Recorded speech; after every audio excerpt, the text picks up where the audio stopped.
ఉమ్మడి తూర్పుగోదావరి జిల్లాను వానలు ముంచెత్తాయి. గోదావరికి వరదపోటు పెరగడంతో ధవళేశ్వరం నుంచి దిగువకు నీటిని విడుదల చేయడంతో లంక గ్రామాల్లోకి వరద నీరు చేరుతోంది. కోనసీమలో పంటలు నీట మునిగాయి.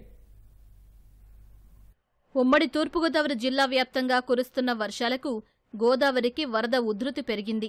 రాజమహేంద్రవరం, రాజానగరం, అనపర్తి, మండపేట, కొత్తపేట, పి గన్నవరం, అమలాపురం ప్రాంతాల్లో జోరు వాన కురిసింది. ధవళేశ్వరం బ్యారేజీ అన్ని గేట్లు ఎత్తి నీటిని దిగువకు విడుదల చేస్తున్నారు. కాటన్ బ్యారేజ్ వద్ద 10 అడుగులకు పైగా నీటి మట్టం పెరిగింది. సముద్రంలోకి లక్షల క్యూసెక్ల వరద నీరు విడుదల చేస్తున్నారు.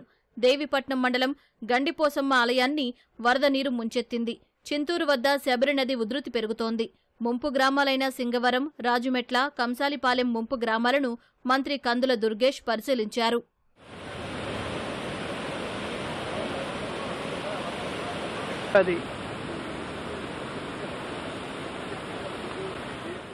జోరు వానలకు తోడు ఎగువ నుంచి వరద నీరు ముంచెత్తడంతో కోనసీమ ఉక్కిరిబిక్కిరవుతోంది. ముమ్మిడివరంలో తెల్లవారుజాము నుంచే ఉరుములు, మెరుపులతో కూడిన వర్షానికి రహదారులన్నీ జలమయమయ్యాయి. లంక గ్రామాల ప్రజల కోసం అధికారులు మరబోట్లు సిద్ధం చేశారు. ఐనవిల్లి మండలంలో గోదావరికి వరదపోటు ఎక్కువగా ఉండటంతో రాకపోకలు నిలిపివేశారు. కాకినాడ జిల్లా తాళ్లరేవు మండలంలో 1000 ఎకరాల్లో వరి పంట నీట మునిగింది. మురుగునీటి కాల్వల్లో పూడిక తీయకపోవడంతో నీరు బయటకు వెళ్లే మార్గం లేకుండా పోయింది. శాగల మండలం అండి. శాగల మండలం వ్యవసాయం చేస్తున్నాను. కౌలు 20,000 అండి. మామూలుగా కౌలు పంటకైతే ఏంటంటే మామూలుగా 20,000 పెట్టుబడి అండి. ఇలా కాలువ వచ్చి మునిగిపోయిందండి. కోడకాలువ అండి.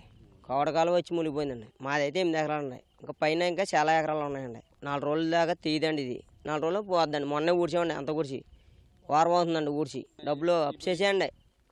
వడ్డీకి తెచ్చే పెట్టుబడి అండి. అదేముంది ఊడి పని చేయదండి. ఇంకా మళ్ళీ ఆగెక్కడ ఉంటుందో ఆగ దొరకదో ఏం దొరకదో ఇంకేం పని అవదండి. ఊడి పని అవదండి. మళ్ళీ దాల్వాకండి. మళ్ళీ ఇప్పుడు ఏం పని అవదండి. ఇంకా